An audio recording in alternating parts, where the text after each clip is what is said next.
Bien, bonjour, chers participants, bonjour, chers collègues. Ça fait très plaisir de vous retrouver, de vous voir si nombreux à ce panel de ce matin. Et nous avons pour la session d'aujourd'hui, dans cette session 6, d'éminentes personnalités que j'ai l'honneur de vous présenter tout à l'heure. Nous discutons aujourd'hui d'un sujet assez particulier, un sujet qui est au cœur de l'agenda de développement durable, de l'agenda 2030, notamment en son article 7, et une cible particulière qui veut s'assurer que non seulement les citoyens aient accès à l'énergie, mais que dans la collecte, le traitement et la gestion de cette énergie, eh bien, que le rôle des femmes soit non seulement valorisé, mais que ce travail des femmes soit capitalisé et apprécié et reconnu. Nous discutons aujourd'hui du rôle de l'implication des femmes dans l'accès pour tous à l'énergie.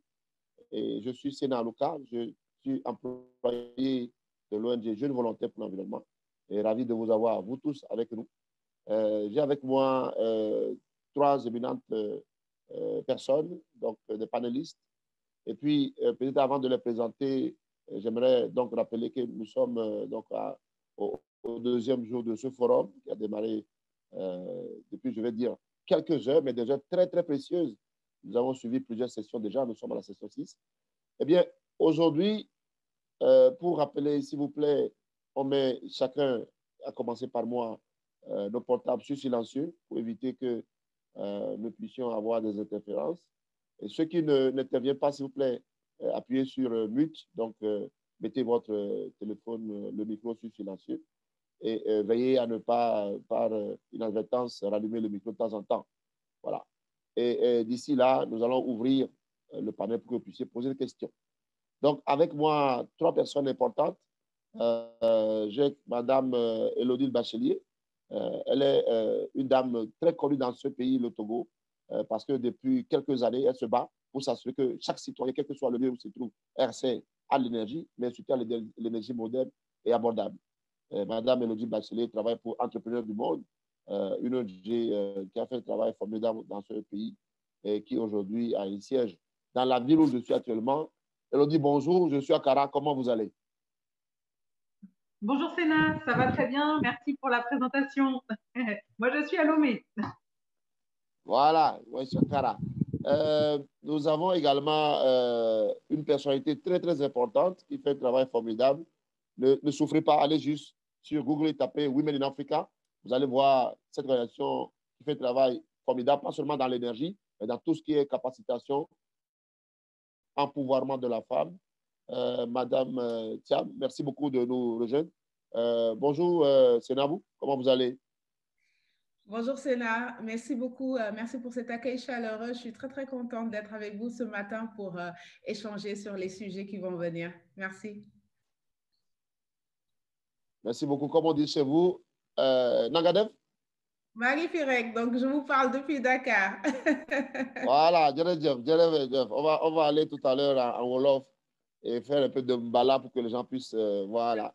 Et puis, notre panéliste, on en a perdu deux. Madame Rekia n'est pas encore disponible. On espère d'ici là, elle va nous rejoindre, qui est donc conseillère à la présidente de la République togolaise. Madame Akako Brigitte, la directrice de Web Togo, également, qui s'est excusée. Mais nous avons l'honneur d'avoir une dame, une battante, Madame Yawa Dogbe, qui est directrice de l'ONG APAF.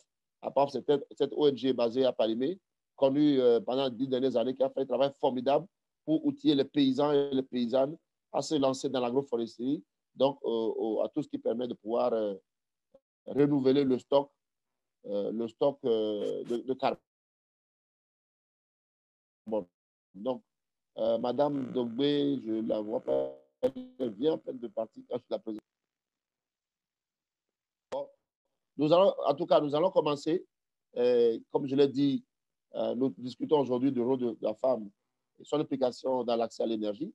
On va commencer avec Madame Élodie pour qu'elle nous présente quelles sont les initiatives qu'elle mène et quels sont les messages clés donc elle arrive à sortir de ce travail. Je ne sais pas, ça fait quoi, 10 ans que vous êtes au Togo, mais beaucoup plus. Alors, vos expériences de terrain, les initiatives d'entreprise, et quels sont selon vous les leviers sur lesquels on peut jouer pour s'assurer que dans la prise de décision de l'accès à l'énergie, les femmes aient un rôle important? Madame Élodie, à vous. Merci Sénat. Alors, ça ne fait pas 10 ans, mais ça fait 6 ans quand même. Voilà.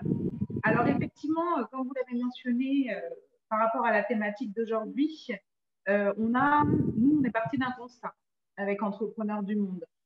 On sait que aujourd'hui, les femmes sont en général souvent plus vulnérables aux dérèglements climatiques et environnementaux.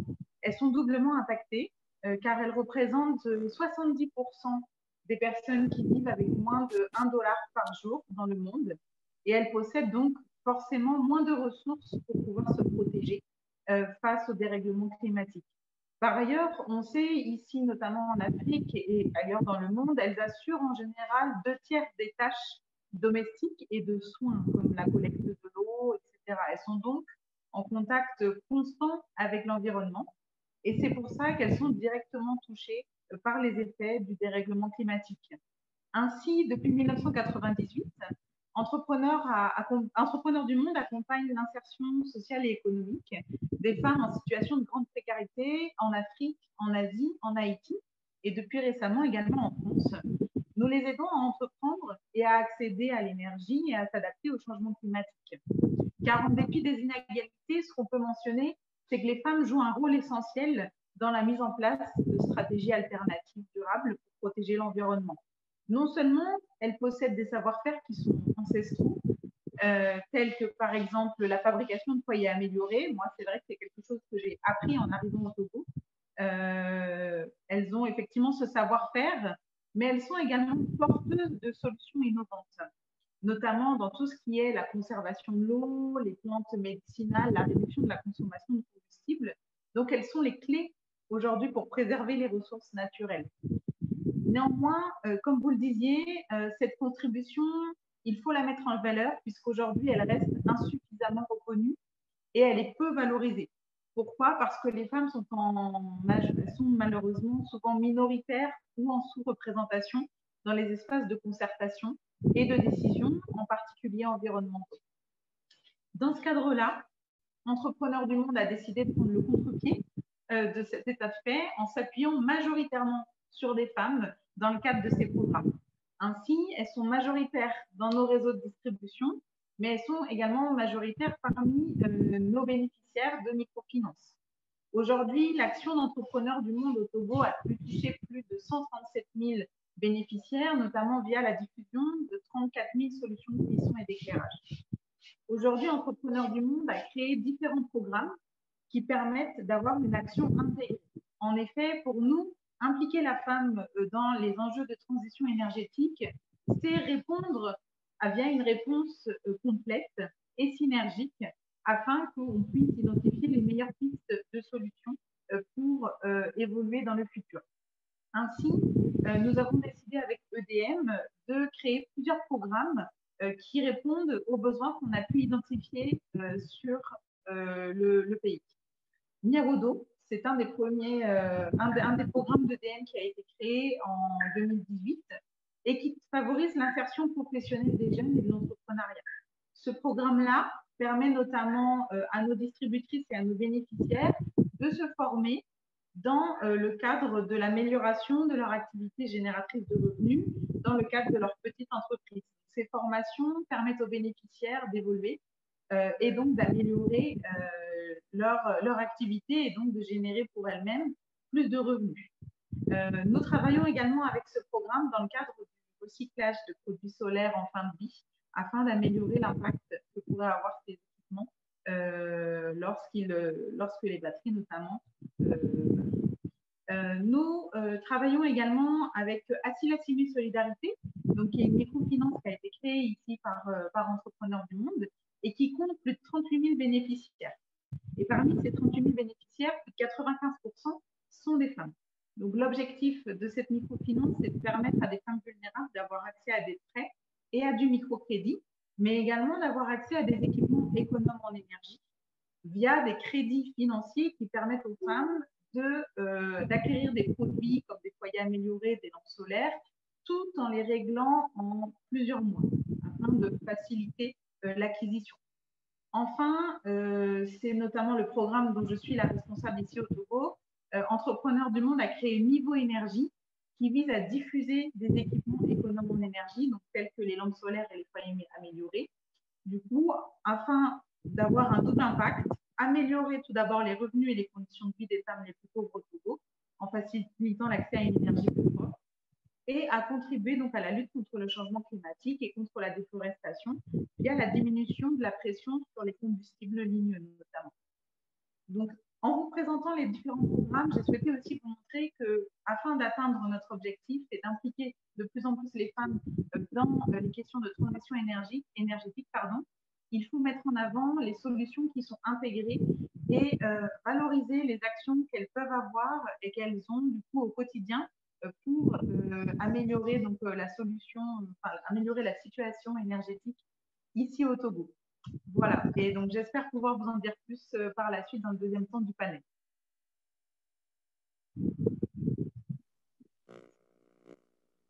Formidable, 137 000 personnes, c'est magnifique. En juste quelques années de travail, on connaît tous les bons produits d'entrepreneurs du monde. Alors, chers collègues, tapez seulement EDM ou entrepreneurs du monde. Et merci également de tuter et de partager le lien de cette session-là sur les réseaux sociaux. Merci beaucoup, Madame Elodie. Vous êtes Togolais, vous resterez Togolaise. Et ça fait plaisir de vous voir travailler aux côtés des acteurs pour s'assurer que tout le monde ait accès à l'énergie. Et le travail que vous faites pour mettre l'accent sur le rôle des femmes dans l'accès à l'énergie est assez formidable. Je vais à présent on va aller à Dakar, on prend le vol à Sky Dakar, c'est pas loin. Madame Senabou Thiam, travail formidable au niveau de Women in Africa. Comme je l'ai dit tantôt, Women in Africa intervient sur plusieurs pôles et développe une intelligence économique en matière d'économie rurale, en matière d'empouvoirment des femmes, en matière de l'élévation du rôle de la jeune fille dans la société. Nous allons à présent laisser la place à Mme Senabou Thiam. Déjà, les messages clés qu'ils ont. Alors, Mme Senabou, c'est la même question. Comment s'assure-t-on, à partir de vos initiatives et les leçons que vous avez prises, comment s'assure que le travail des femmes dans l'accès à l'énergie pour tous est reconnu et valorisé? Merci beaucoup, Séna. Je suis Seynabou Thiam de Women in Africa. Je suis en charge du programme WIA 54, qui est le programme dédié à l'entrepreneuriat féminin sur le continent. Et donc, à Women in Africa, c'est d'abord une plateforme dédiée au développement économique et le leadership féminin des femmes à haut potentiel. Et vraiment, ce mot-clé-là, on va le retrouver dans toutes nos activités. Aujourd'hui, on sait à quel point les femmes sont impliquées dans le développement économique, mais elles ont besoin justement d'être boostées par rapport à ce potentiel-là, d'être valorisées et qu'il y ait cette reconnaissance-là de l'impact économique qu'elles ont dans nos sociétés et on les accompagne dans ce sens. Donc, à Women in Africa, ce que nous faisons, nous avons plusieurs programmes, mais je vais plutôt parler justement du programme WIA 54 qui est dédié aux femmes entrepreneurs. Nous travaillons aussi dans l'éducation, dans le coding, dans l'agriculture, mais principalement, ce que nous faisons, c'est nous connectons les femmes à un niveau, à une échelle internationale, nous connectons ces femmes à des décideurs, nous connectons ces femmes à des grandes entreprises. Nous les connectons aussi à d'autres leaders sur d'autres territoires pour créer cette intelligence-là. L'idée vraiment d'intelligence, de réseau, vraiment fait partie de l'ADN de Women in Africa. Et nous le faisons à travers nos programmes, nous le faisons à travers toutes nos activités de promotion, vraiment, on est extrêmement présent. Vous disiez tout à l'heure, Séna, qu'effectivement, il faut aller sur le web et taper Women in Africa pour nous voir, parce que nous voulons que les femmes soient vues. C'est extrêmement important, parce que plus les femmes vont être vues, plus d'autres femmes vont les voir et vont être inspirées par ce qui se fait un peu partout dans le monde, par ces femmes-là qui sont résilientes. Parce qu'il s'agit vraiment clairement de résilience quand on parle de dérèglement climatique et d'accès à l'énergie. Et Elodie a vraiment donné tout comment dire, la photographie de la situation en termes d'impact. On le sait, hein, il y a beaucoup d'études aujourd'hui qui montrent à quel point les femmes sont les personnes les plus impactées et les plus vulnérables par rapport à ce changement climatique-là. Et il en va même, en fait, cet impact-là va jusqu'en fait dans les droits humains, va jusqu'en fait dans tout ce qui est violence faite aux femmes. Et c'est vrai qu'aujourd'hui, cette question doit être intégrée d'urgence dans toutes les questions, discussions d'environnement. Parce que ces femmes-là, encore une fois, ce sont elles qui sont les plus impactées. Parce que allons dans nos villages, allons dans notre monde rural, on va croiser le bord des routes, on ne croisera que des femmes avec des ballots de fagots de bois qui vont chercher du bois toujours plus loin, qui vont chercher de l'eau toujours plus loin, parce que ce sont des ressources qui se raréfient. Et donc ça contribue justement à cette précarisation. Et quand les femmes sont précarisées, les familles aussi sont précarisées. Et on le voit aussi sur d'autres aspects, l'impact que ça a à un niveau beaucoup plus large dans la jeunesse, cette jeunesse qui immigre, qui des fois se met dans des situations dramatiques, qui vont vouloir traverser l'Atlantique pour aller de l'autre côté au péril de leur vie, parce qu'il n'y a plus d'espoir chez eux, parce qu'il n'y a pas d'eau pour cultiver les terres, parce qu'il n'y a pas, en fait, il n'y a plus de bétail, il n'y a plus à manger, et c'est vraiment aussi simple que ça. Et ces situations-là sont extrêmement critiques et dramatiques. Élodie a parlé aussi du travail domestique, de cette précarité économique-là, qui fait que justement, ces femmes-là vont de plus en plus aller être proposées pour faire des travaux extrêmement pénibles, aller collecter de l'eau encore plus loin. Et ça, vraiment, c'est extrêmement important de le souligner. Et on le voit au niveau des camps de déplacés. Il y a beaucoup de camps de réfugiés où les femmes disent effectivement qu'elles y sont parce que elles ont dû changer de territoire, de lieu de vie pour aller chercher autre chose. Et là commence justement cette descente vers un avenir extrêmement incertain, des fois même pas d'avenir du tout. Et ça, il faut vraiment qu'on commence à s'éveiller contre ça, vers ça. Donc, pour venir un peu plus sur les actions que Women in Africa mettent en place justement pour soutenir, nous ne sommes pas celles qui faisons. Nous sommes celles qui aidons à faire parce qu'on estime que des femmes qui savent faire et qui font énormément de choses, il en existe beaucoup. J'ai pour preuve, justement, je vais donner juste quelques exemples.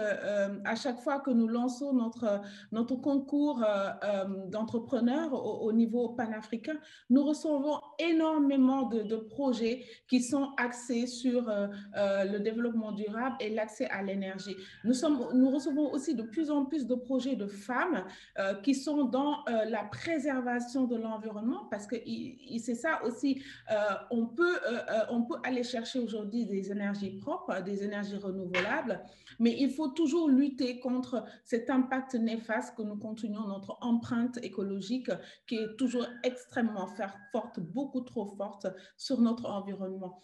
Nous allons voir des femmes qui vont faire le traitement des eaux usées. Nous allons avoir des femmes qui développent des technologies solaires. Nous avons des femmes qui construisent les habitats écologiques de demain. Nous avons des femmes qui vont travailler sur des solutions de transport écologique, des femmes qui fournissent des téléphones avec des solutions, avec de l'énergie propre pour que justement les populations soient moins isolées. Donc, nous, aujourd'hui, ce que nous faisons, c'est d'aller chercher ces femmes-là qui font des choses concrètes au quotidien pour les mettre en fait au devant de la scène, pour parler d'elles, pour faire justement cette promotion et montrer ça à la face du monde pour que les vrais décideurs se rendent compte que finalement, il faut juste appuyer, soutenir ces femmes pour trouver la solution. Les solutions sont là, mais sauf que ces femmes-là, comme le disait Élodie, n'ont pas les ressources. Il faut les appuyer. On peut les appuyer par de la formation. Il y a plusieurs façons d'appuyer ces femmes.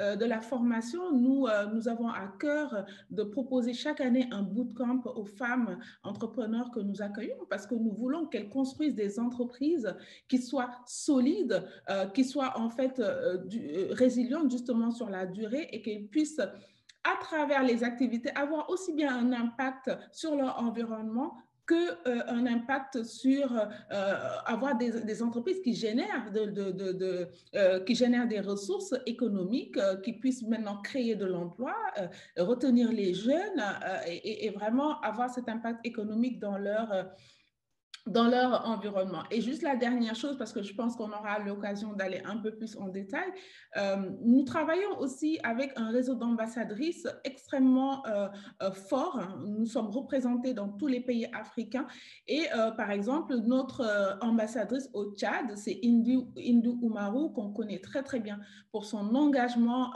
aux côtés des populations peules déplacées. Ces populations qui sont déplacées maintenant de plus en plus loin parce qu'ils vont chercher de l'eau. Ce sont on connaît les Peuls qui sont présents partout en Afrique, mais aujourd'hui, leur situation est dramatique. Et Indou, notre ambassadrice, nous travaillons justement à ses côtés étroitement pour trouver ces solutions-là, pour l'aider dans son plaidoyer, pour justement aller chercher ces décideurs-là, pour chercher les fonds nécessaires, des fonds spécifiquement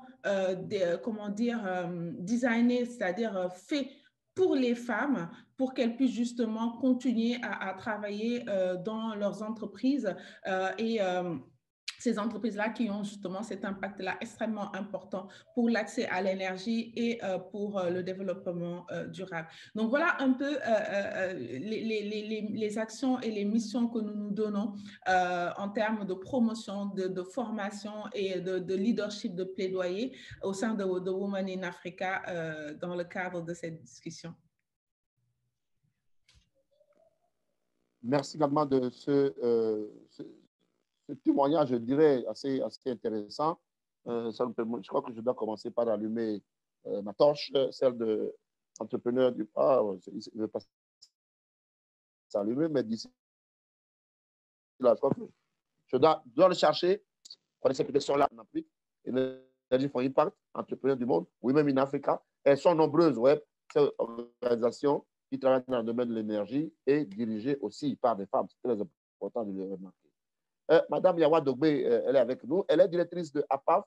APAF, c'est une ONG basée au Togo depuis près de 15 ans, depuis le temps de passif, qui a fait un travail formidable dans l'accompagnement des femmes et les aider à pouvoir s'impliquer dans l'agroforesterie et la reforestation. Madame Yawa Dogbe en est la directrice actuelle. Madame Dogbe, dites-nous exactement que fait APAF pour s'assurer que les femmes participent aux activités d'agroforesterie, de reboisement. Et comment voyez-vous ce rôle à l'avenir? Comment on peut davantage capitaliser sur cette participation formidable des femmes pour vous accompagner au niveau de la PAF? Madame Yawa Dogbe, à vous.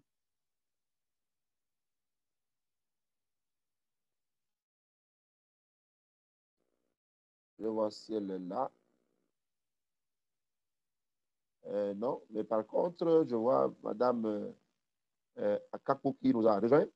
Mais en attendant, peut-être, je vais retourner à Madame Elodie. La question que je posais quand on parle de le rôle des femmes dans la transition énergétique, le rôle des femmes dans l'accès de tous à l'énergie, mais est-ce que c'est un sujet? Est-ce que ça a besoin d'être dit? Est-ce qu'il y a des pesanteurs? Est-ce qu'il y a des limites? Est-ce qu'il y a des facteurs limitant l'accès des femmes dans le secteur énergétique? Alors oui, effectivement, il existe encore effectivement beaucoup d'obstacles pour l'intégration des femmes donc dans les thématiques d'accès à l'énergie et de lutte contre le changement climatique. Nous, sur le terrain, avec Entrepreneurs du Monde, un des obstacles principaux que nous identifions pour que les femmes puissent accéder notamment à des équipements économes en énergie qui vont permettre d'améliorer leurs conditions de vie, ce serait le manque de moyens financiers, aussi bien au niveau de nos distributrices que de nos utilisatrices. Comme je le disais tout à l'heure, 70% de la population qui vit avec moins de $1 par jour sont des femmes. Et au Togo également, si je peux donner un petit chiffre, on sait que plus de 57% des femmes qui sont chefs de ménage ici dans le pays vivent en dessous du seuil de pauvreté national.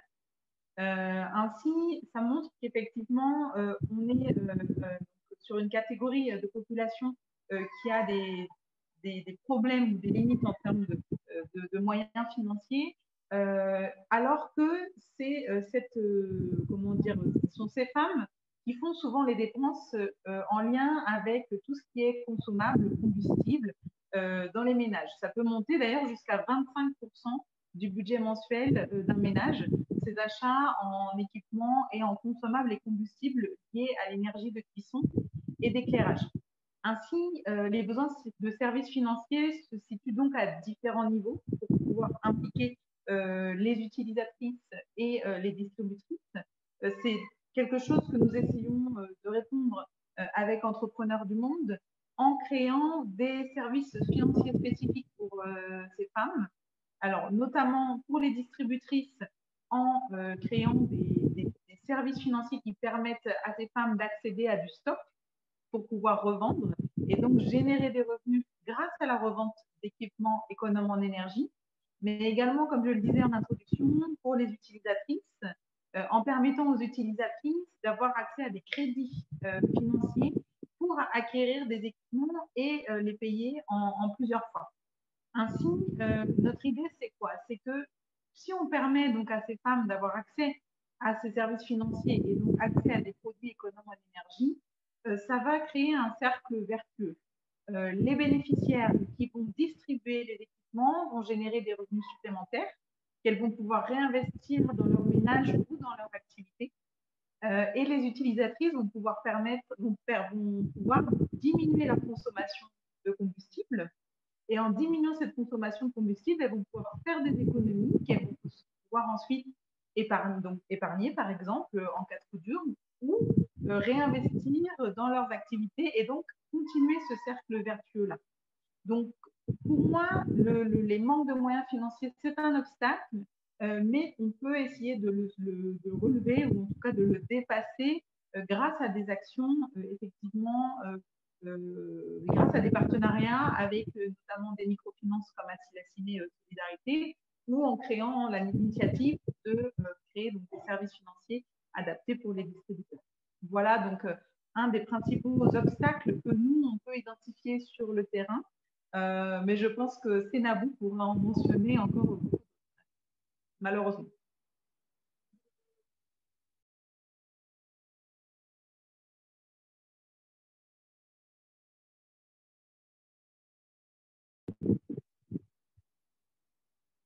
Si vous ne voulez pas reprendre la parole, Sénat, je vais y aller. J'ai beaucoup de choses à dire.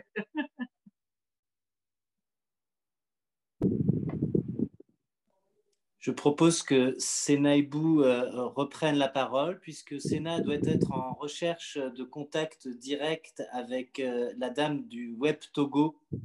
Et donc, cela explique son silence. Je vois qu'il s'est même déconnecté. Donc, Senaibou, je vous cède la parole et je redisparais. Non, restez avec nous, Yann.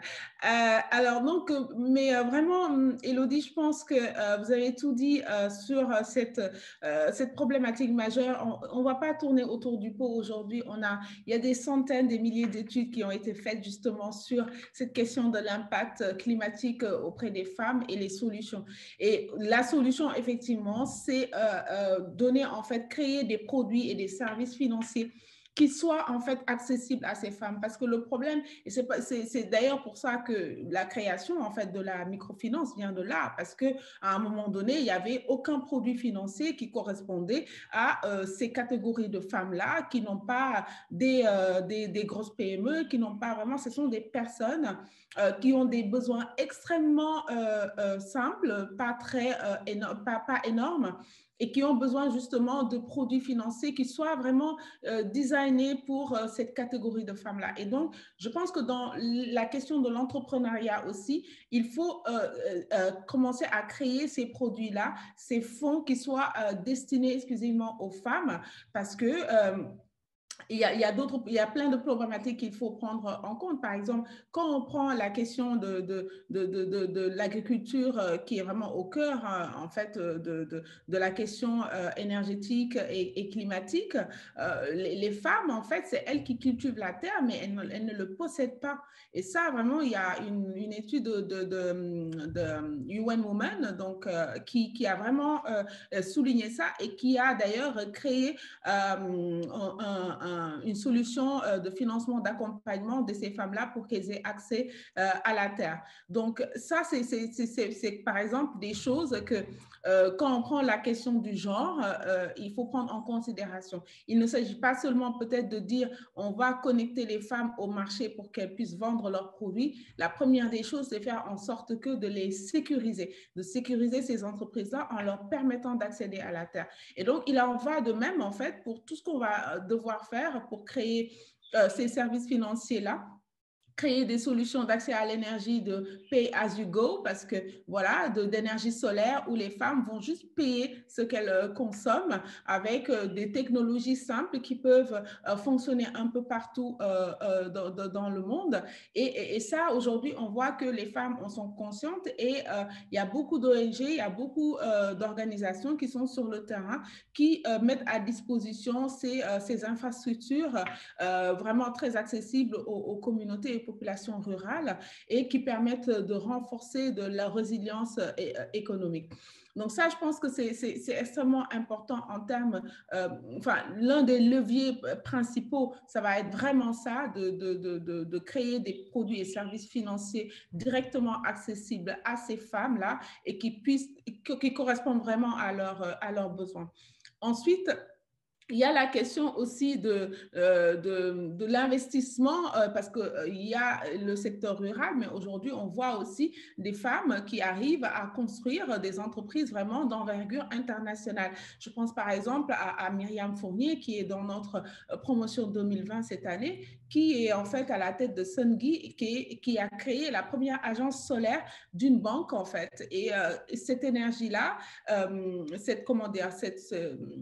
ce pilote-là, ce modèle-là, ce sont des modèles qu'il faut en fait multiplier à d'autres échelles. Et je pense que justement, elle commence par le haut pour descendre ensuite vers le bas. Et il y a aussi ces entreprises-là où les investisseurs, les fonds d'investissement doivent de plus en plus considérer pour, de manière vraiment délibérée, dire que nous choisissons d'investir dans les entreprises de femmes, surtout quand elles ont cet impact-là écologique, environnemental et économique dans leur communauté. Et bien sûr, la dernière chose, c'est toujours encore le savoir, c'est-à-dire la formation, l'éducation. Il faut rendre l'éducation accessible à ces femmes. Nous faisons beaucoup de choses sur l'éducation avec juste les cohortes, les promotions de femmes que nous avons parce que nous savons que ces femmes-là représentent des centaines d'autres femmes. Elles vont aller réimpacter ces femmes-là sur le terrain en développant aussi leurs compétences. Par exemple, on a Ruramiso qui est au Zimbabwe. Elle, en fait, tout son travail, c'est toute la connaissance et les compétences qu'elle va aller chercher sur des sphères qui ne sont pas forcément accessibles à la femme rurale qui va cultiver son champ, etc., qui va avoir besoin d'énergie solaire pour que son enfant puisse travailler à la lumière voilà, de l'énergie le soir pour faire ses devoirs et continuer à aller à l'école. Elle, son travail, c'est une fois qu'elle a acquis toutes ces compétences-là, de faire ce transfert de compétences auprès de ces communautés-là. Donc aujourd'hui, on travaille vraiment sur cette multiplication de l'impact. Aujourd'hui, chaque année, nous accueillons 54 femmes, mais nous savons que ces 54 femmes-là impactent des milliers et des milliers d'autres femmes. Et c'est dans ce sens-là qu'on a vraiment à cœur de continuer à former ces femmes, à les éduquer, à leur donner toutes les compétences nécessaires dans le cadre de leur entreprise. Donc, je pense que ce sont, en tout cas à mon niveau, les deux leviers que je vois, la formation, le développement des compétences et bien sûr le financement. Donc, je ne sais pas si Sénat est revenu parmi nous. Bien sûr, il est toujours là. Toujours là. Alors, je pense que Mme Dogbé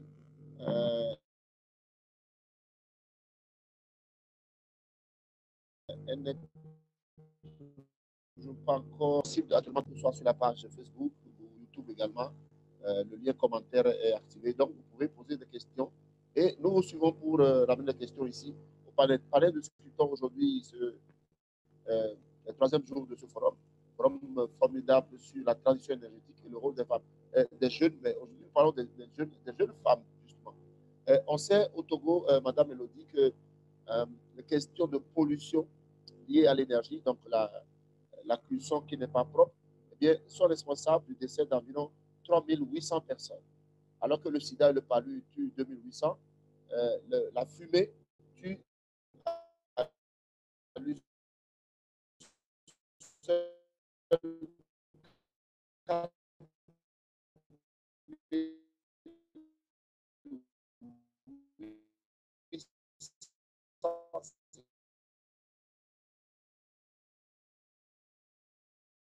4 personnes par an. Donc, ça veut dire que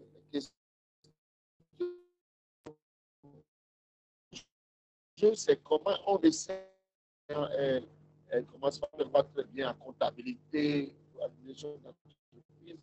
on le voit beaucoup en littérature, beaucoup en sociologie, vous aiment bien.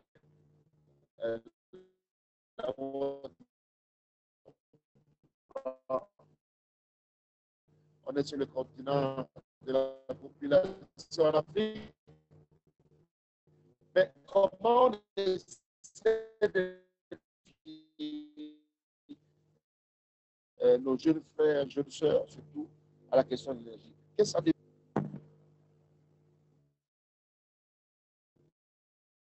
Elle est là. Ce n'est pas confondu. Excusez-moi, Sénat, je vous interromps, mais votre connexion… La question, je la posais sur que… Sénat. Je disais, comment est-ce qu'on s'assure que nos jeunes sœurs… Sénat, pardon, reprenez un petit peu votre propos. Oui, oui.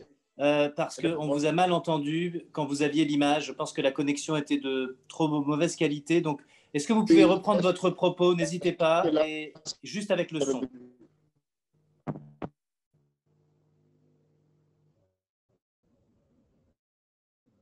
Je vous laisse la parole, Sénat.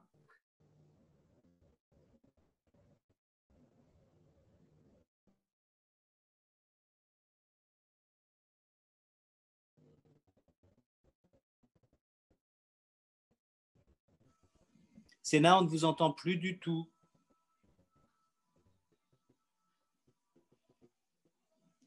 Alors, j'en profite peut-être pour rappeler à Madame Akakpo que nous serions très heureux d'avoir ces témoignages également. Ah, Sénat, on vous entend. Alors, je redisparais de nouveau. Et je vous laisse la parole, Sénat. Et reprenez votre propos parce que finalement, on ne vous a pas saisi. D'accord, d'accord. Merci bien.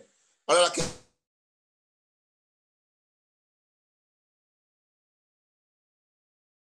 question que je posais étant Elodie, l'objectif de ce forum est de s'assurer que les jeunes prennent place, prennent le volant quand il s'agit d'acter la transition énergétique dans le pays. Quand il s'agit que dans la mise en œuvre de l'ODD 7, eh bien, les jeunes et les femmes aient leur rôle et leur voix au chapitre.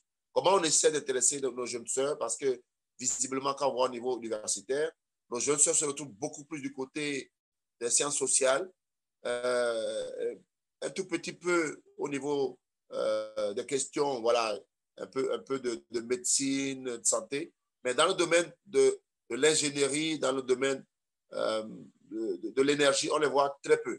À l'ENSI, pendant des années, l'ENSI, c'est la faculté qui forme les ingénieurs au Togo, là où on discute énergie solaire, énergie éolienne et énergie hydroélectrique et toute forme d'énergie. Eh bien, on a passé des années sans avoir des femmes au niveau licence, même en master. Donc aujourd'hui, ça commence pas à s'améliorer. Mais comment on s'assure que beaucoup de nos jeunes sœurs soient drainées vers le secteur énergétique? Comment on présente à nos jeunes sœurs la valeur ajoutée et tout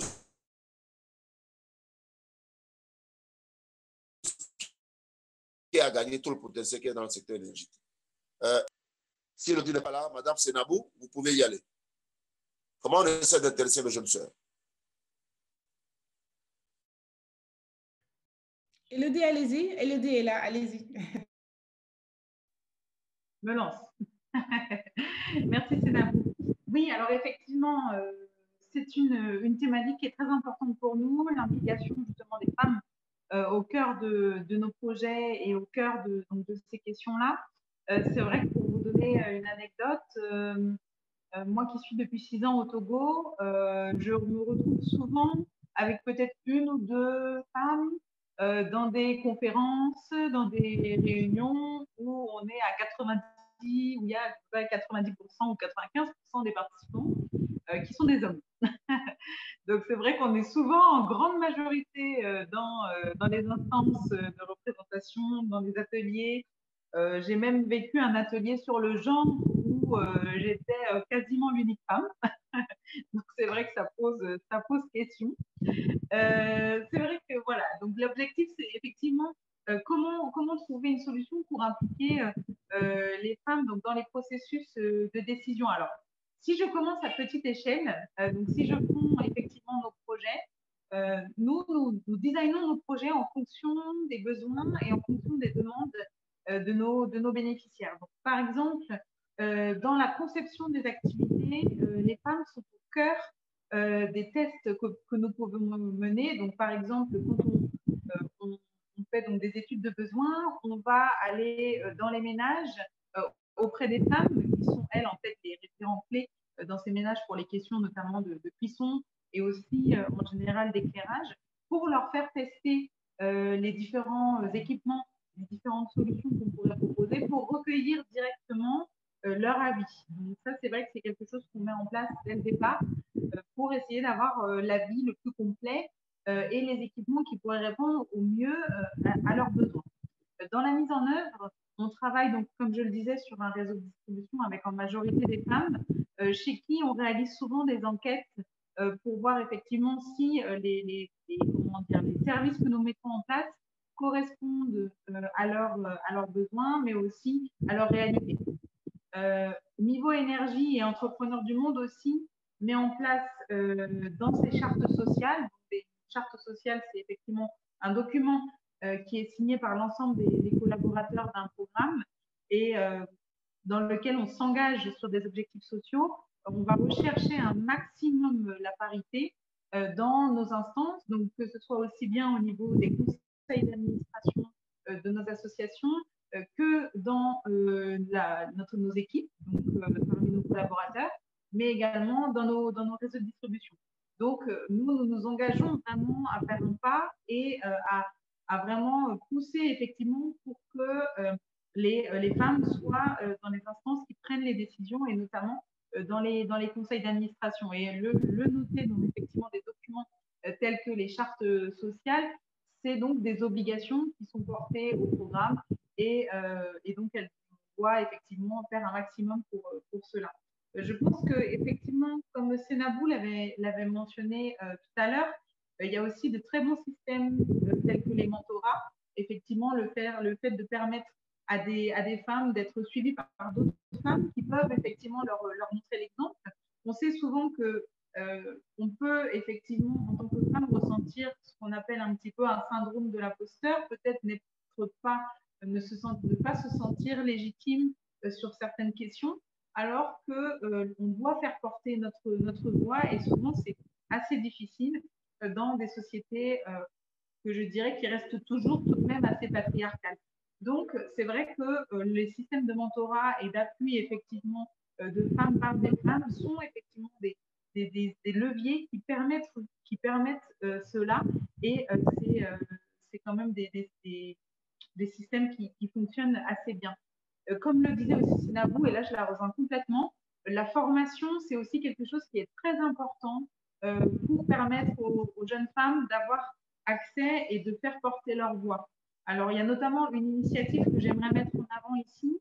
C'est l'initiative ici au Togo Energy Generation qui a mis en place des formations et met en place notamment des bourses spécifiques pour que les femmes puissent avoir accès aux formations avec un coût un petit peu diminué, justement.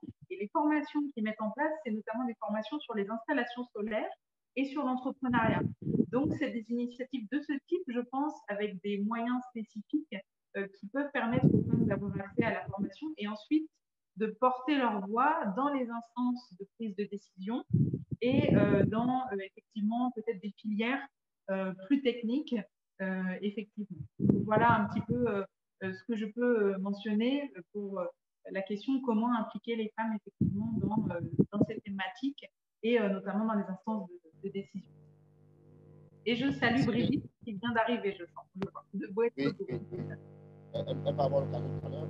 Mais avant, Madame vous dites-moi, au niveau de Women in Africa, comment vous essayez justement de pouvoir intéresser les femmes aussi? Quelles sont les stratégies qu'on peut utiliser que davantage nos sœurs, on les retrouve dans l'existence d'entreprises, des entreprises en charge des énergies renouvelables, en tout cas dans la transition énergétique sur le continent africain. Nous, on a la chance d'avoir une ministre déléguée en charge de l'énergie.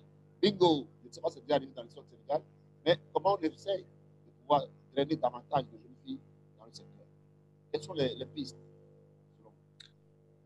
Moi, je pense que en fait, il est fondamental la question en fait du rôle modèle, c'est-à-dire le modèle, l'inspiration est important quand on veut justement avoir une représentation beaucoup plus forte des jeunes filles et des jeunes femmes dans ces secteurs techniques. Et je pense que la stratégie qui a été faite depuis 20 ans pour la représentation des femmes dans le milieu de l'informatique, des mathématiques et des technologies, on a énormément d'initiatives qui, au bout de 20 ans, ont porté leurs fruits parce qu'ils ont fait ce plaidoyer-là, cette promotion, et puis ils ont érigé des rôles modèles pour ces jeunes filles-là pour leur montrer, regardez ce médecin, regardez cette femme qui est astronaute, etc. Mettre en place des programmes de promotion des jeunes filles au lycée dans les filières scientifiques. Et donc, je pense que la même stratégie peut être utilisée en fait si on veut justement développer la représentativité de ces jeunes filles dans ces filières de formation. Donc moi, la première chose, je pense, c'est vraiment ça, la question du rôle modèle et d'inspiration et de montrer qu'en fait, on peut très bien, parce que souvent la question, elle est économique. Hein. Je veux devenir médecin parce que c'est un travail prestigieux, je vais peut-être gagner ma vie.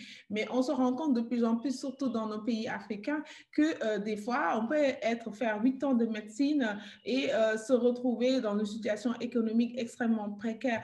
Je ne dis pas que ce ne sont pas des métiers, c'est un des métiers les plus nobles, mais aujourd'hui, on peut aussi bien être inspiré par le fait de devenir un chirurgien en tant que femme que le fait de devenir un ingénieur en énergie renouvelable, etc., en tant que femme. Donc ça, je pense qu'il y a ces stratégies-là en termes d'inspiration et de stratégies vraiment ciblées au niveau de l'éducation, de créer des filières et d'aller chercher justement ces petites filles-là, ces jeunes filles qui ont ce potentiel-là et leur donner les moyens en fait de poursuivre leurs études. Parce que souvent aussi, c'est ça la question.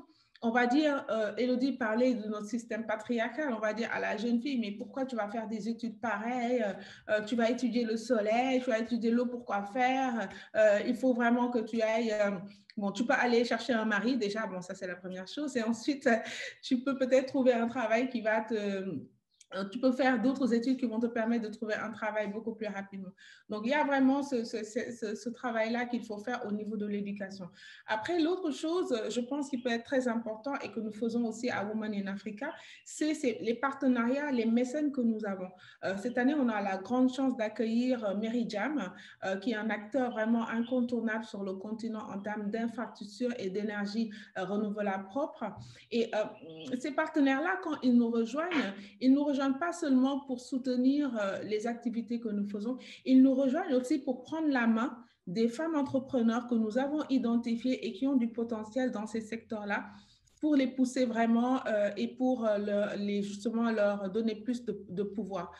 Et cette année, j'ai vraiment espoir que Merijam, et ils ont fait l'engagement d'accompagner notre révélation dans le secteur de développement durable qui est Messiba International, qui construit des maisons complètement climatiquement éco-responsables avec des matériaux biosourcés et qui a vraiment un impact écologique très, très faible. Et donc, le fait qu'une grande entreprise comme Merijam, une multinationale internationale, va travailler main dans la main avec une jeune entrepreneur qui est dans ce secteur-là. Pour nous, en fait, ça fait partie des solutions pour amener beaucoup plus de femmes à ces niveaux-là, parce que Messina, en fait, qui a cette entreprise-là, le jour où elle va avoir des succès, qu'est-ce que ça va être? Ça va être une femme qui est leader dans ce secteur-là. Elle va représenter beaucoup d'autres femmes et elle va aussi inspirer beaucoup d'autres femmes pour qu'elles veuillent aller justement embrasser ces métiers-là. Donc, je pense que, voilà, entre l'éducation, les stratégies qui doivent être volontaires pour pousser les jeunes filles qui sont dans ces filières universitaires ou dans les filières technologiques, les nouveaux métiers, en tout cas en termes de technologie, et aussi tout ce qui est leadership et les rôles modèles, ça peut vraiment contribuer à avoir plus de jeunes filles et de jeunes femmes dans ces secteurs-là.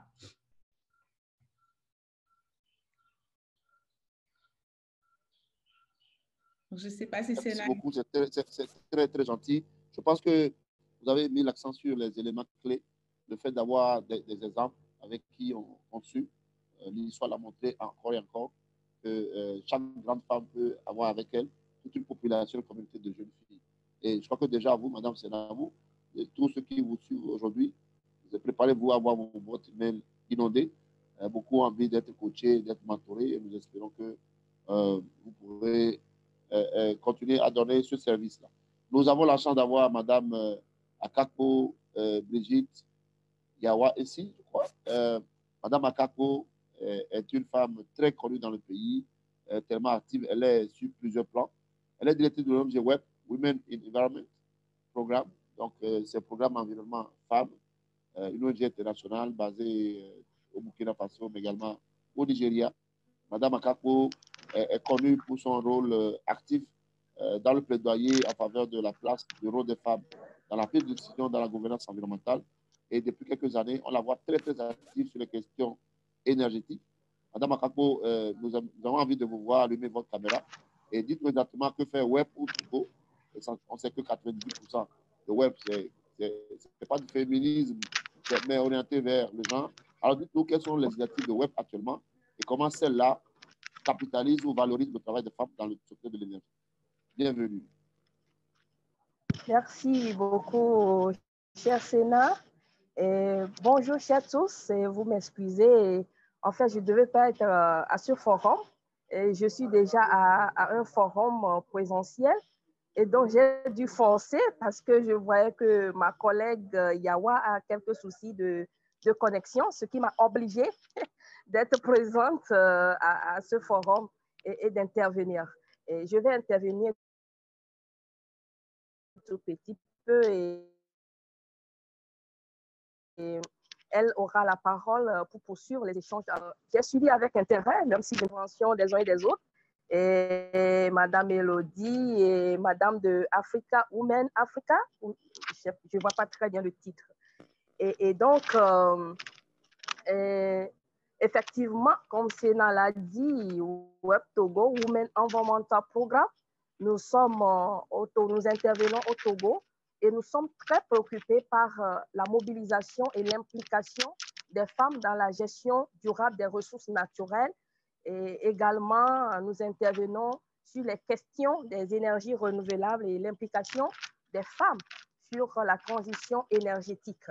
Et donc, nous sommes tout d'accord, nous sommes d'accord du fait qu'il faut renforcer davantage les capacités des jeunes filles parce que pour impliquer davantage les femmes dans l'utilisation des énergies renouvelables, pour impliquer les femmes en tant qu'actrices des énergies renouvelables, il faut passer par la base. Il faut passer par la base, il faut impliquer les jeunes filles, les jeunes étudiants en tant qu'actrices des outils, actrices de la gestion, dans la gestion des énergies renouvelables. Et donc, dans ce sens, Web Togo a eu à former ou à renforcer les capacités de 45 jeunes filles, c'est vrai, le chiffre n'est pas très grand, mais 45 jeunes filles étudiantes et autres dans le montage des kits domestiques solaires. Nous avons commencé par là, le montage des kits domestiques solaires, et ceci a été avec l'appui et en partenariat avec les entreprises qui interviennent sur sur le solaire, sur l'énergie solaire ici au Togo. Et donc, suite à cette formation, il y a 28 jeunes filles qui se sont lancées dans ce domaine, un domaine entrepreneurial, qui se sont lancées dans des actions sociales à la base et autres. Et elles ont commencé par convaincre les femmes à la base sur la possibilité d'utilisation des énergies renouvelables. Et ce qui nous a amené à organiser des sessions de sensibilisation et de démonstration sur l'utilisation des fours solaires, des séchoirs solaires à la base, et ceci dans 24 localités dans les 5 régions économiques du Togo. Et nous avons pu atteindre 1250 femmes à la base. Elles étaient surprises. Elles n'ont jamais vu cuisiner à partir du soleil. Parce qu'en fait, les femmes, le besoin de la femme en énergie, tout d'abord, c'est pour la cuisson. La femme a plus besoin de l'énergie pour la cuisson.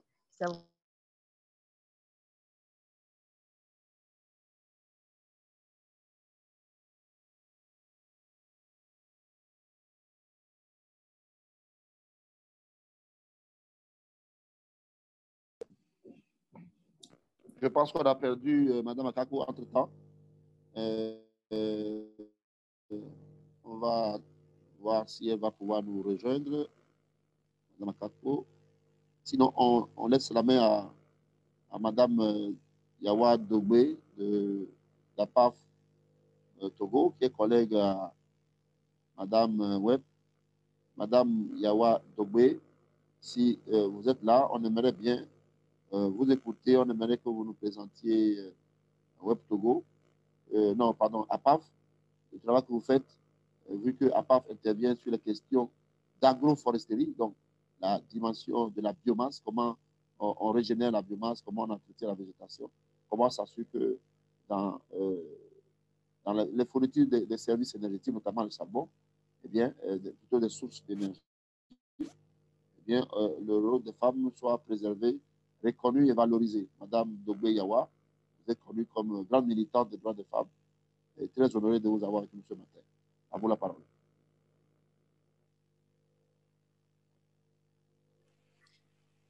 Madame Dogbe, vous êtes sur mute, on ne vous entend pas. Merci. Merci, Monsieur Sénat, de me donner la parole. Et je représente ici Web Togo et non APAF Togo. Et je vais continuer par l'intervention de Mme Adra Akakpo. Et nous avons fait les sessions de formation à Web Togo sur l'importance de l'utilisation de l'énergie renouvelable dans 16 localités dans 5 régions du Togo. Les séances de démonstration des fours solaires et les séchoirs solaires, les femmes n'ont jamais vu ça. Et ils étaient vraiment émus par cette démonstration que Web Togo a fait. Web Togo a initié, comme Mme Adra l'a dit, 45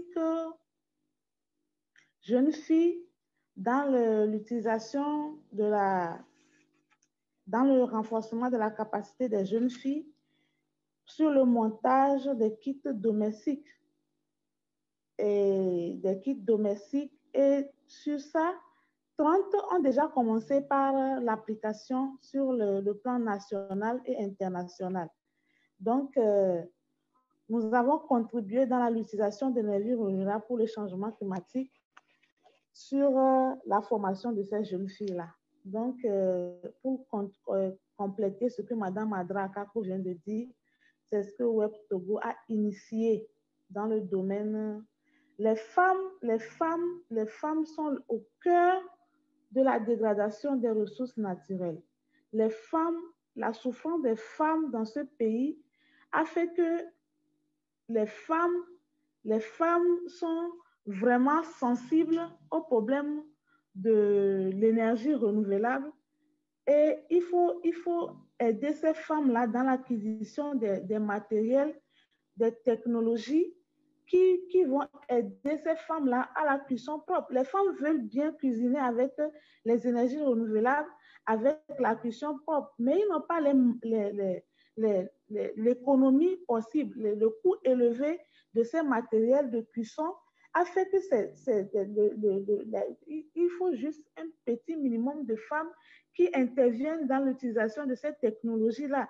Donc, il faut non seulement faire la promotion, non seulement faire les sensibilisations, mais il faut aider ces femmes-là dans l'acquisition de ces matériels afin qu'ils puissent intervenir dans le changement climatique, ils puissent intervenir dans l'utilisation des énergies renouvelables afin de contribuer au changement climatique et de contribuer aux énergies renouvelables pour sauvegarder notre planète qui est en train de partir en fumée et par la dégradation des ressources naturelles.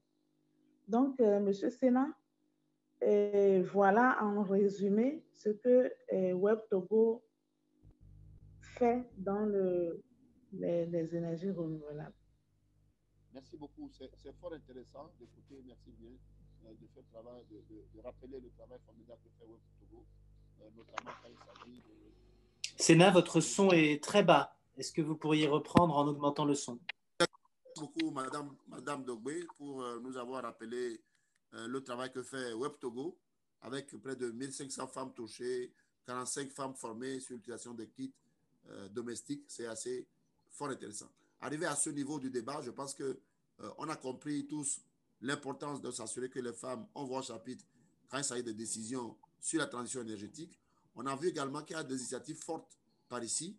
On nous a parlé des grandes organisations de femmes qui sont dans le domaine de l'énergie. On a vu même des entreprises, des banques dédiées aux énergies renouvelables, notamment au Sénégal, montées par des femmes. Au Togo, on connaît Énergie Génération, montée par une collègue à nous, une compatriote africaine. Eh bien, toutes ces initiatives-là doivent être promues et valorisées. Pour ceux qui veulent davantage d'informations, le site de Women in Africa donne suffisamment d'informations, mais également Energia, qui est le réseau des femmes sur l'énergie, offre également beaucoup d'opportunités et des informations. Alors, la question, c'est, nous voulons que les femmes viennent. Madame Senabou, Madame Elodie, la question, c'est, il y a quoi dedans? Qu'est-ce qui vous attire tant? Il y a quoi dedans? Comment elles se positionnent? Quelles sont les opportunités? Qu'est-ce qu'elles peuvent démarrer demain matin? Il y a des jeunes filles qui demandent, oui, ça m'intéresse. Que dois-je faire demain matin de façon concrète? Qu'est-ce que je dois faire? Je commence par Madame Senabou. Qu'est-ce que doit faire la jeune demoiselle qui nous écoute ce matin depuis Port-au-Prince? Alors moi, ce que je dirais, c'est que ce qu'elle doit faire, c'est voir en fait quelle est la solution, quel est le problème qu'elle veut en fait résoudre pour sa communauté. Je pense que c'est vraiment, dès lors qu'on part un problème concret et qu'on se questionne, qu'on réfléchit aussi de manière collective, parce que l'intelligence collective est extrêmement puissante, qu'on réfléchit à des solutions qui sont pertinentes, on arrive justement à se dire, bah, tiens, je peux lancer une activité, je peux lancer une entreprise dans ce secteur-là qui va répondre à une problématique bien précise en fait de la population et du même coup qui va créer un emploi pour moi d'abord et créer aussi d'autres emplois pour d'autres personnes. Donc c'est vraiment ça, c'est la question clé de l'entrepreneuriat, que ce soit féminin ou pas, c'est de proposer des solutions concrètes à de vrais problèmes. Donc, je pense que cette jeune femme-là, il faut juste qu'elle fasse preuve de curiosité, qu'elle regarde ce qui l'entoure et qu'elle regarde en fait quels sont les problèmes. Est-ce que les gens ont du mal à se déplacer? Est-ce qu'il y a des problèmes de transport? Est-ce que les gens ont de plus en plus chaud parce qu'il y a le réchauffement climatique et que du coup, il faudrait peut-être trouver des solutions de climatisation qui soient beaucoup plus, comment dire, en termes d'énergie, beaucoup plus propres. Donc, il y a plein de choses comme ça où quand on se pose, quand on regarde autour de soi ce qui ne va pas et qu'on essaie de proposer des solutions, c'est comme ça qu'on commence à entreprendre et à se lancer, voilà, demain, par exemple. Merci bien. Alors, Elodie, à vous. Elle doit faire quoi concrètement? Monsieur Akara, je suis avec deux demoiselles qui sont très passionnées par le débat. Elles m'ont posé la question, que dois-je faire demain matin?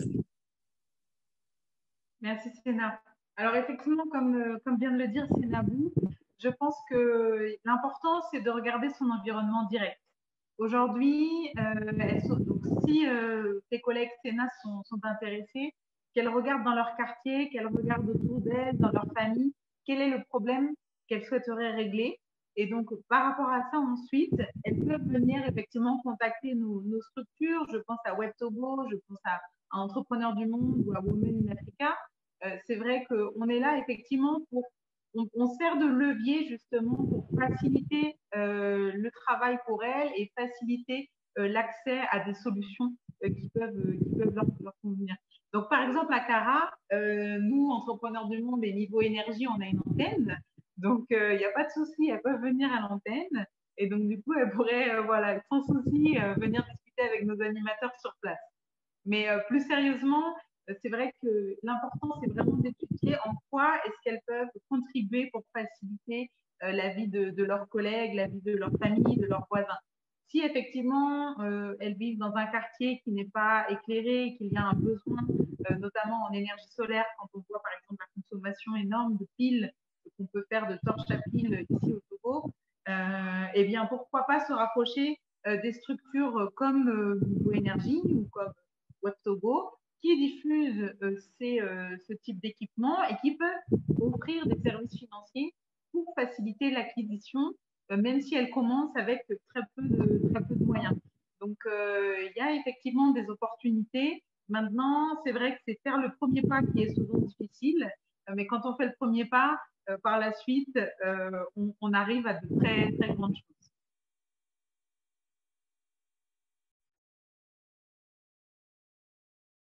Merci beaucoup de ce témoignage. Mais la question que je vais poser à Mme Yawa, arrivée à ce niveau de notre débat, c'est Web Togo fait un travail formidable. Est-ce qu'il existe des besoins très pressants au niveau de Web Togo sur lesquels ceux qui nous suivent aujourd'hui, qui ont participé à cette saison 6 de ce forum sur la transition énergétique et le rôle des femmes, et aujourd'hui nous parlons du rôle des jeunes femmes et de nos mamans, de nos dames, quels sont les besoins d'une entreprise comme Web Togo, une entreprise gérée essentiellement par des dames, dans le travail que vous faites? Comment on peut vous accompagner, Madame Yawa? Merci, Monsieur Sénat. Et la question est bien posée. Web Togo a des limites. Il y a les limites pour les technologies que les femmes utilisent.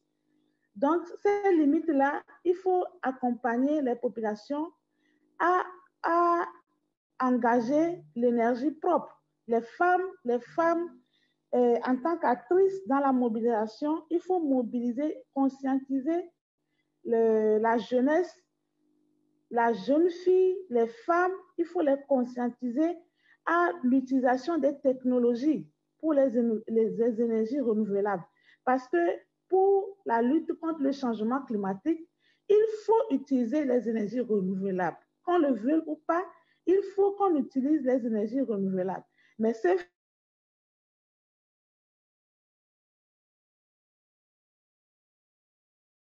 femmes-là, ils n'ont pas accès à ces énergies. Il faut promouvoir l'utilisation, besoin de la cuisson propre. Il faut conscientiser la majorité des femmes dans l'utilisation de ces énergies. Non seulement les sensibiliser, il faut leur donner le matériel pour pouvoir contribuer dans la lutte contre ces changements climatiques. Donc, appuyer Web Togo dans la vulgarisation de ces matériels, de ces technologies pour la lutte contre le changement climatique. Donc, Web Togo a besoin de l'appui dans la vulgarisation de ces matériels, dans la conscientisation, continuer la sensibilisation, vulgariser les méthodologies, les matériels de lutte contre le changement climatique, des matériels d'utilisation pour l'énergie renouvelable. Donc, il faut aider ces femmes dans la base, puisque c'est à la base que les ressources naturelles sont épuisées. C'est à la base que ces femmes souffrent. Les femmes qui souffrent le plus, c'est à la base, dans la population de la base. Donc, il faut aider Web Togo dans la vulgarisation des matériels pour le changement climatique, dans la vulgarisation des matériels, dans l'utilisation des énergies renouvelables. Merci beaucoup, madame. J'ai pu me trouver une popote qui est très jolie. J'aimerais bien que vous voyez ça parce que justement, c'est de ça qu'il s'agit. Je le disais tantôt que à cause de mauvaises méthodes de cuisson, eh bien, 4800 personnes décèdent au Togo annuellement. C'est beaucoup plus que le sida et le palud réunis. Donc, on a un travail à faire pour que ce travail que nos mamans font dans la cuisine, ce travail soit reconnu, mais également valorisé. Arrivé à ce niveau de notre débat, je pense que ça a été assez intéressant. On a compris les opportunités qu'il y a dans le secteur de l'énergie pour les femmes. On a compris également qu'il est très important de s'assurer que le travail des femmes soit capitalisé, soit valorisé. Et le rôle des mentors est très important. Le rôle de ces modèles, on a parlé tantôt de Hindou, on a parlé de toutes ces femmes. On pense à Wangari Maathai. Ça fait juste 2 jours. On s'est rappelé tous de l'anniversaire de la Déclaration universelle des droits de l'homme qui stipule que chaque humain a droit à son espace, à un environnement sain, à quelque chose qui lui permet de pouvoir, n'est-ce pas, élever son niveau de vie. Alors, Madame Elodie, merci beaucoup d'avoir été avec nous ce matin. Il y a beaucoup de choses à faire. La question, on ne cessera jamais de la poser. Que doit faire l'État? Quel est le verrou que l'État togolais doit encore sauter aujourd'hui pour que l'activité d'une entreprise sociale comme Entrepreneurs du Monde eh bien, soit multipliée? Qu'attendez-vous concrètement de Mme Aziagbé, ministre déléguée auprès du président de la République en charge de l'énergie au Togo? Que doit faire l'État togolais? Que doit faire la CEDEAO, l'UEMOA? Que doit faire l'Union africaine? Merci, Sénat. Alors, comme je le disais en début d'intervention, c'est vrai qu'une des principales difficultés qu'on ressent, nous, sur le terrain, c'est effectivement le manque de moyens financiers de nos bénéficiaires, aussi bien distributrices qu'utilisatrices.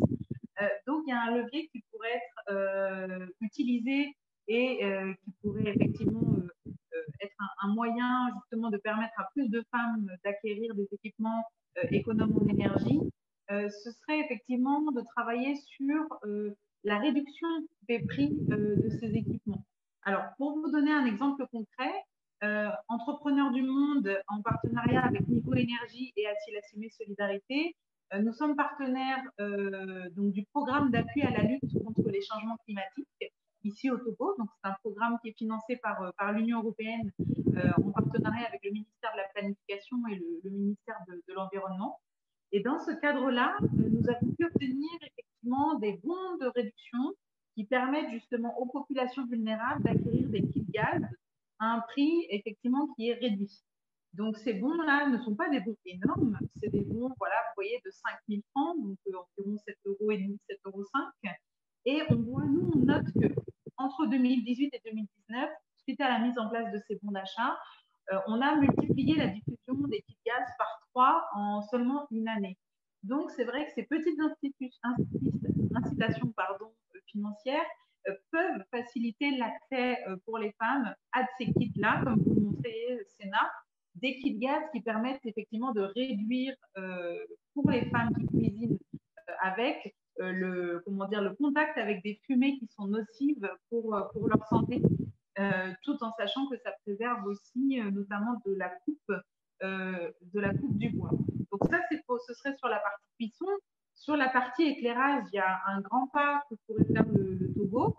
C'est vrai qu'il faut quand même noter, et je pense que ça a été relevé dans les interventions qu'on a eues les jours derniers, le Togo est quand même un exemple en Afrique grâce au programme qui a été mis en place, notamment le programme CISO.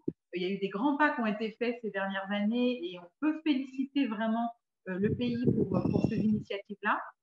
Néanmoins, on note dans une étude qui avait été publiée il y a quelques temps, l'étude de l'IFC, que les kits solaires diffusés effectivement au Togo sont parfois malheureusement pas accessibles pour les ménages les plus vulnérables. On a noté notamment que 70% des ménages togolais n'ont pas forcément les moyens de pouvoir payer 160 francs par jour pour un kit solaire en pay-as-you-go. Donc, il existe des solutions alternatives qui sont les petites lampes solaires, donc les lampes qu'on appelle les lampes Pico, qui sont effectivement un premier pas vers l'accès à l'énergie. Ce n'est pas de l'électrification, mais ça donne déjà accès à de l'éclairage, à de la recharge de portable et parfois même à l'information, puisqu'on a des lampes qui peuvent combiner éclairage, recharge de portable et radio. Donc, c'est quand même des lampes qui ont des impacts très intéressants. Et au Togo, on pourrait faciliter cette diffusion en prenant le parti d'exonérer ces lampes-là de droits de douane et de TVA à l'importation sous évidemment certaines conditions. par exemple peut-être le fait de respecter des normes particulières, des normes de qualité, afin justement de faciliter l'acquisition par ces ménages, puisqu'en réduisant ou en supprimant ces coûts-là, on permettrait de réduire le prix d'achat pour les utilisatrices. Ce qu'il faut savoir, c'est que certains pays de la sous-région ont déjà pris cette initiative, comme le Burkina Faso. Et on voit qu'effectivement, il y a énormément on voit une grande expansion du solaire dans ce pays grâce à ce type d'initiative. Peut-être ce qu'il faut noter, c'est que le fait de donner accès à ces équipements-là à des bénéficiaires, aux ménages et aux femmes en particulier, ça va permettre de créer un cycle vertueux, puisque tout l'argent que les bénéficiaires vont pouvoir économiser sur l'achat de piles, sur l'achat d'autres combustibles comme du pétrole, etc., c'est de l'argent qui va ensuite être réinvesti dans l'économie. Et donc, ça va de toute façon, à un moment ou à un autre, permettre à l'économie de se développer et donc de pouvoir compenser aussi peut-être cette perte financière pour l'État. Donc, la baisse au final de ce type de taxe pourra à long terme effectivement permettre quand même un développement économique au Togo. Et c'est vrai qu'on espère que le Togo ira un jour et prendra modèle sur ses voisins plus proches comme le Burkina Faso pour ces exonérations-là. Même si, comme je le disais, on a déjà fait des grands pas depuis quelques années avec le programme CISO et l'objectif d'électrification à 100% en 2030. Voilà. Sénat, tu es toujours là? Oui, je suis bien là. Alors, Madame Senabo, merci beaucoup. Il nous reste juste 2 minutes. Merci beaucoup d'avoir été nous et formidable travail que fait Women in Africa. Alors, Madame, s'il y a un message clé que vous avez envie de porter à l'endroit de la commissaire à l'Union africaine chargée des questions d'énergie, c'est un message clé à l'attention de Madame la ministre déléguée chargée de l'énergie au Togo ou à l'attention de la directrice de ONU Énergie, quelle serait la clé? Moi, la chose que j'aurais à dire de manière très brève, c'est vraiment de co-créer en fait les solutions qu'on propose aux femmes. Parce que bien souvent, en fait, on a pensé des solutions dans des grandes instances, etc. Et on a voulu venir proposer cela aux populations alors que c'est extrêmement loin de leur réalité. Donc moi, je pense que sur les politiques, surtout sur ces questions-là, qui sont qui impactent extrêmement le quotidien, c'est vraiment des problématiques à laquelle sont confrontées les femmes au jour le jour. Vous parliez tout à l'heure de la cuisine, etc. L'impact qu'a en fait les émanations nocives, etc. sur la santé des populations. Donc, je pense que ce sont des questions que, en s'asseyant avec ces communautés, en les écoutant, on propose en fait des solutions et des politiques qui soient efficaces et impactantes. Donc, je pense que les politiques, de manière générale, gagneraient vraiment à être beaucoup plus proches des communautés pour proposer ces solutions. Et bien sûr, pour ne pas reprendre tout ce que Élodie a dit, je la rejoins complètement sur la question de l'accessibilité financière. Il faut rendre ces solutions accessibles, il faut les subventionner d'une manière ou d'une autre, ou en tout cas trouver des modèles, des produits financiers qui permettent cet accès-là. Merci beaucoup. Madame Yawa, vous avez un message de fin, un mot de fin, Madame Dogbe. Merci. Madame Élodie et Madame Zainabou ont déjà dit l'essentiel. Il faut aider les femmes dans l'utilisation des énergies renouvelables, dans la subvention des matériels et dans la conscientisation de la femme et de la jeune fille sur l'utilisation des technologies et des énergies renouvelables. Et donc, faire la promotion de l'utilisation des biogaz, ce qui nous aiderait dans la lutte contre le changement climatique.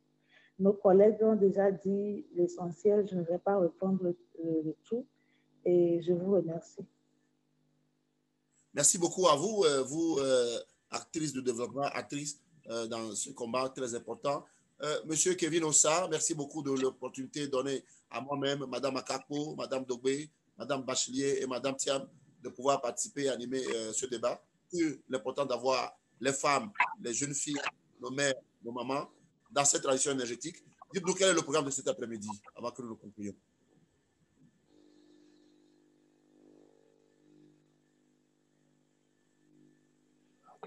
Je crains que Kevin ne soit pas présent. En tout cas, il est connecté. Mais ce que je vous propose, c'est, je ne veux pas prendre la parole en toute fin, mais c'est ainsi puisque Kevin n'est pas là. Merci à toutes. Merci Sénat. La touche masculine dans ce superbe débat sur la condition féminine et les enjeux de transition. Je pense que c'était vraiment passionnant. Je voulais alors juste prendre la parole pour annoncer que cet après-midi, le dernier rendez-vous, lui aussi passionnant, au cœur du forum, c'est-à-dire les enjeux d'emploi, de formation pour les jeunes. Il aura lieu à 14h30. Le thème, c'est éducation et formation. Comment s'assurer de la disponibilité d'un pôle de compétences locales pour accélérer la transition énergétique.